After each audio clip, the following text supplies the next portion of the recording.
baru.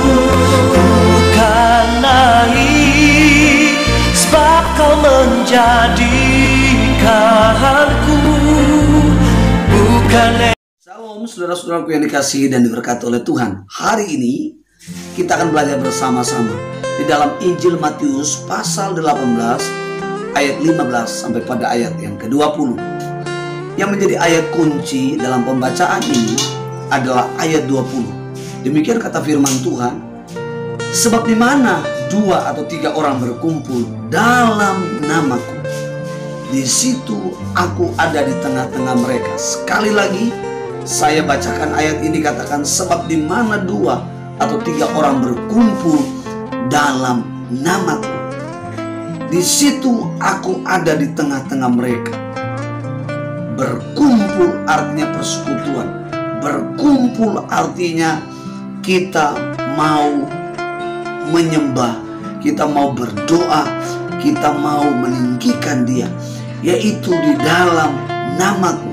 Siapakah yang dimaksud namaku?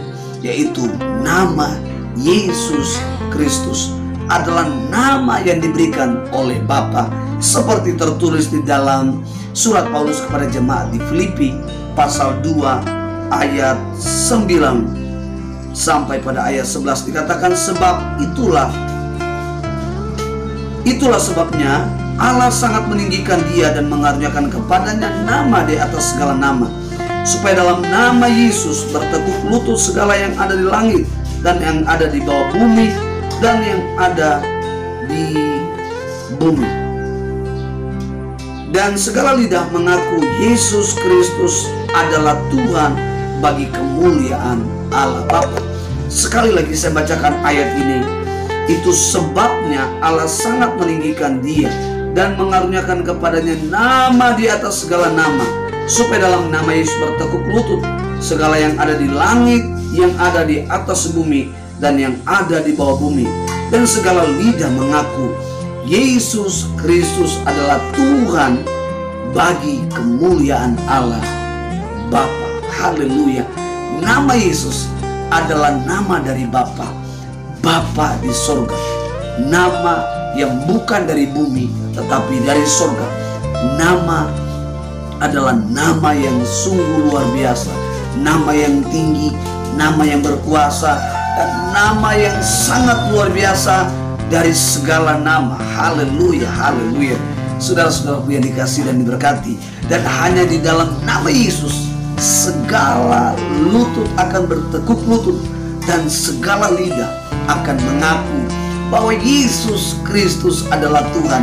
Dan nama Yesus yang diberikan oleh Bapa adalah nama di atas segala nama. Haleluya, haleluya. Saudara-saudaraku yang dikasihi, dan dikatakan aku ada di tengah-tengah mereka.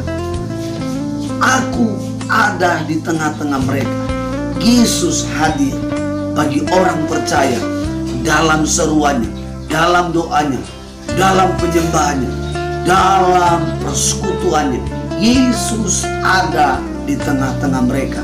Mereka yang dimaksud adalah saya dan saudara.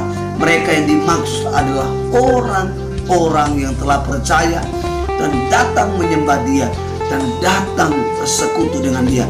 Tuhan hadir di tengah-tengah mereka. Haleluya, haleluya, haleluya. Yang menjadi pertanyaannya, berapa banyak saudara merasakan Tuhan hadir dalam pribadi kita, Tuhan hadir dalam persekutuan kita?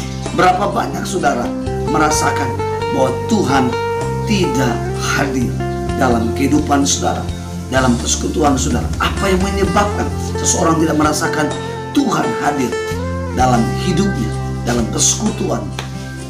Sudah dalam ayat 14, ayat 15 sampai pada ayat yang ke-17. Alasannya adalah karena dosa. Saudara-saudaraku, dosa bukanlah hal yang ringan. Dosa bukanlah hal yang main-main. Tetapi dosa, sebelum ada virus-virus yang lain, sebelum ada virus corona, dosa sudah ada. Dan pertama kali dosa terjadi di surga, di mana antara Lucifer dengan Tuhan. Dan Lucifer dibuang ke bumi. Dan kalau kita melihat lebih dalam tentang dosa yang terjadi di bumi, yaitu di Taman Eden, di dalam Kejadian 2 sampai Kejadian 3, di mana Adam dan Hawa melakukan dosa, melanggar perintah Tuhan. Jadi dosa adalah ketidakketaatan manusia kepada perintah Tuhan. Dosa mengakibatkan manusia atau kita memberontak melawan Tuhan. Sehingga sudah dalam hubungan kita sebagai orang tua sesama, kita bisa saling memberontak, kita bisa saling melawan satu dengan yang lain karena dosa. Dosa bukanlah hal yang main-main. Dosa bukanlah hal yang seperti kita hadapi hari ini, yaitu pandemi COVID-19. Karena itu ayat ini mengingatkan kita, jangan kembali kepada dosa. Jangan lagi berbuat dosa, dosa apapun. Saudara, mungkin kita merasakan Tuhan tidak ada di saat kita ada dalam badai, kita ada dalam pergumulan, kita ada dalam sakit penyakit. Tetapi satu-satunya alasan yang Tuhan Yesus sampaikan kepada kita hari ini, yang membuat kita tidak merasakan kehadirannya, adalah dosa. Di dalam Roma pasal 5 ayat 1 sampai 5 dikatakan bahwa dosa itu menjalar ke seluruh kehidupan manusia dari zaman Adam sampai ke zaman Musa, bahkan sampai ke zaman kita saat ini. Saudara-saudaraku yang dikasihi dan diberkati oleh Tuhan, saya mengingatkan kembali lagi sebagai orang-orang yang telah percaya, yang bertahun-tahun melayani Tuhan, mengikut Tuhan, jangan lagi jatuh ke dalam dosa. Apapun dosa itu, dosa masa lalu, dosa yang baru, jangan lagi kembali pada dosa. Karena dosa membuat kita tidak hanya kehilangan kemuliaan Allah, tetapi kita mengalami kematian yang kekal. Di dalam Roma 3:23 dikatakan, semua orang telah berbuat dosa dan kehilangan kemuliaan Allah. Kemuliaan Allah di mana Tuhan menciptakan kita serupa dan segambar itu hilang karena dosa yang menguasai hidup kita, dosa yang berkuasa dalam hidup kita. Saudara-saudara yang dikasihi dan diberkati oleh Tuhan, Roma 6 ayat 23a dikatakan upah dosa ialah maut. Saudara, kematian rohani akan membawa kita kepada kematian kekal selama-lamanya di dalam api neraka. Nah, saudara, yang menjadi langkah-langkah untuk kita bisa terlepas dari dosa, apa yang harus kita lakukan ketika kita jatuh ke dalam dosa? Apa yang harus kita lakukan untuk supaya kita bisa bebas dan dosa tidak berkuasa lagi dalam hidup kita? Saudara, dalam ayat 18 dikatakan, apa yang kita ikat di dunia ini, kita ikat di dunia ini. Yang dimaksud apa yang mengikat diri kita di dunia ini, yaitu dosa. Pada waktu kita mengaku dan mau melepaskan dosa itu, maka seketika itu juga dosa itu juga terlepas dari catatan sorga. Saudara, ternyata perbuatan dosa kita itu dicatat oleh sorga setiap saat. Apapun perbuatan dosa kita, jenis apapun, itu dicatat oleh dosa. Demikian kata firman Tuhan, aku berkata kepadamu, sesungguhnya apa yang kamu ikat di dunia ini akan terikat di surga, dan apa yang kamu lepaskan di dunia ini akan terlepas di surga. Jadi saudara, cara satu-satunya bisa saudara lepas dari ikatan dosa adalah lepaskan, buang, tinggalkan dosa itu. Dan ayat 19 dikatakan, poin yang kedua, dan lagi aku berkata kepadamu, jika dua orang daripadamu di dunia ini sepakat meminta apapun juga, permintaan mereka itu akan dikabulkan oleh Bapa-Ku yang di surga.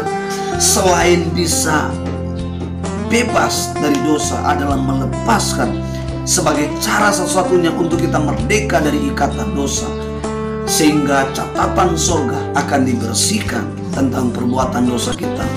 Yang kedua adalah kita harus sepakat, kita harus komitmen melepaskan dosa, komitmen untuk tidak lagi melakukan terhadap dosa. Dosa tidak lagi merajalela dalam hidup kita, dosa tidak lagi berkuasa dalam hidup kita. tetapi saudara, kita izinkan hidup kita dikuasai oleh Roh Kudus. Izinkan hidup kita di mana Yesus memerintah sebagai Tuhan, sebagai penguasa tunggal. Dia yang dapat mengendalikan hidup kita. Janji Tuhan, apapun yang saudara minta, apapun yang saudara doakan, pasti diberikannya. Tuhan mendengarkan doa kita karena tidak ada lagi dosa dalam hidup kita. Tuhan mau mengabulkan doa kita karena hidup kita adalah hidup yang telah berkemenangan. Hidup kita tidak lagi diikat oleh dosa di bumi ini. Saudara-saudaraku yang dikasihi dan diberkati oleh Tuhan, hanya dua cara itu, maka kita akan merasakan di mana-mana Tuhan hadir dalam hidup kita. Di segala tempat, dimanapun kita berada, setiap langkah-langkah kita, kita percaya bahwa Tuhan selalu bersama kita. Kita percaya bahwa Tuhan selalu menyertai hidup kita. Kita percaya bahwa apapun pekerjaan yang kita lakukan, asalkan kita lakukan di dalam nama Tuhan Yesus, segala perkara itu yang kita lakukan semuanya berhasil, dan nama Tuhan yang dipuji dan dipermuliakan. Demikian firman Tuhan yang singkat ini kiranya menguatkan kita untuk menghadapi, melewati pandemi COVID-19 ini, dan pada akhirnya kita pada ada puncak kemenangan, dan semua kita menyaksikan, menceritakan tentang kebaikan Tuhan. Apapun yang terjadi.